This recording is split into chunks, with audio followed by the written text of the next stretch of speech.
to be sharing with you today about the career field of education and how you can use this career field to impact the lives of people around you and also positively impact your own life. As an educator, you are able to come in contact with all sorts of different people, which allows you to share God's love with them and impact them with your positive attitude. So stop for a moment and think about your favorite teacher. What made them your favorite teacher, and how did he or she make you feel while you were in their classroom? The teaching profession is unique in this way. You're able to impact the lives of so many people and share the love of Christ with them and some of God's values, such as impartiality and love for the earth. As a junior at Liberty University, I'm currently in the teacher licensure program in the School of Education, and through this I've had the opportunity to work in both private and public schools, in kindergarten, elementary, and high school classrooms, in suburban, rural, and urban areas. These experiences have given me a passion for education and being able to impact the lives of students and colleagues that I come across. So through an occupation in the field of education, one is able to promote God's values. To begin this discussion, I will explore how one is able to promote God's value of love for others, impartiality, and love for the earth. To begin, I will share with you how you can impact your students by promoting God's love. John 13:34-35 says, "A new commandment I give to you, love one another. As I have loved you, so you must love one another. By this, everyone will know that you are my disciples if you love one another." So, to begin as an educator, you have to start building positive relationships with your students. And a researcher, his last name is Tartwike, he reported that teachers who build more positive relationships with their students have more of a satisfying experience with their job than those who have less positive relationships with their students. And teachers who maintain motivation and satisfaction attribute this to the reward they receive from these positive relationships, which result in better student performance.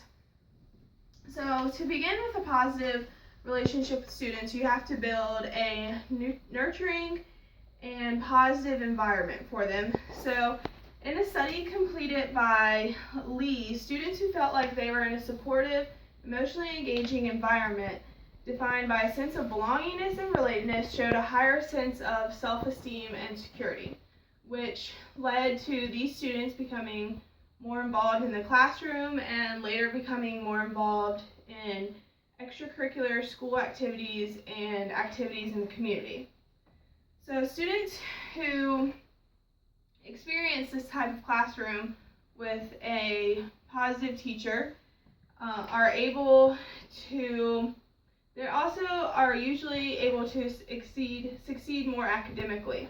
Through this interpersonal relationship with their teacher, they're able to realize the values that teachers appreciate, which lead them to being more successful in the future and lead them to making more of an effort and persevering through their education experience. Another way that teachers can show God's love is through their expectations, positive reinforcement, and constructive criticism with their students. Teachers who hold higher expectations for their students are normally viewed to have a better environment in their classroom than teachers who have lower expectations for their students, which usually leads to some students being alienated in the classroom. So along with promoting God's value for love for one another, teachers are also able to promote God's value of impartiality.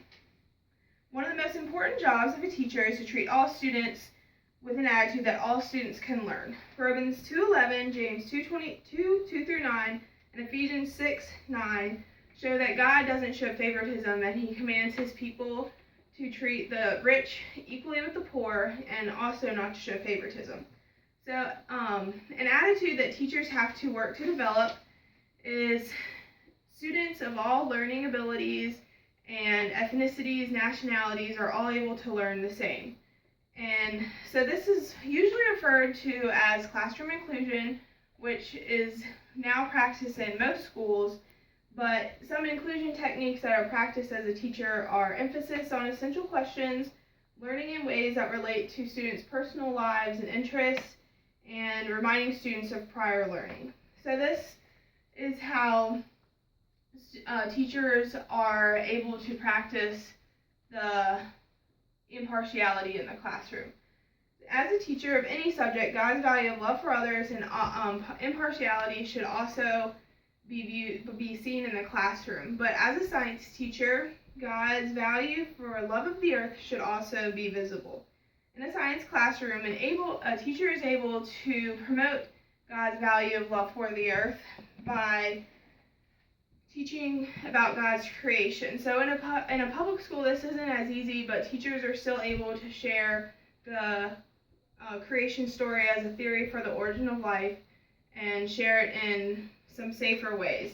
In a public school, teachers are able to communicate the creation story and share ways to support and defend this theory against other theories. Genesis shows us how God values his creation and saw that his creation is good and continues to sustain it through the current times. Teachers are able to share ways to respect God's creation and share about the many ecosystems in the world. In retrospect, as an educator, you're able to promote God's value of love for others, impartiality, and love for the earth.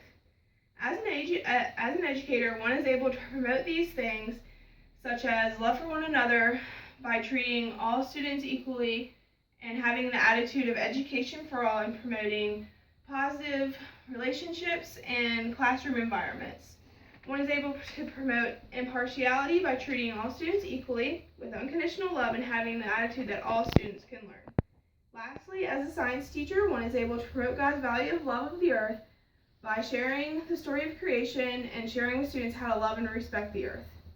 I would like to thank you all for listening, and I encourage you to research the field of education for yourself and assess whether or not it's a career field that you might be interested in. Thank you all for listening.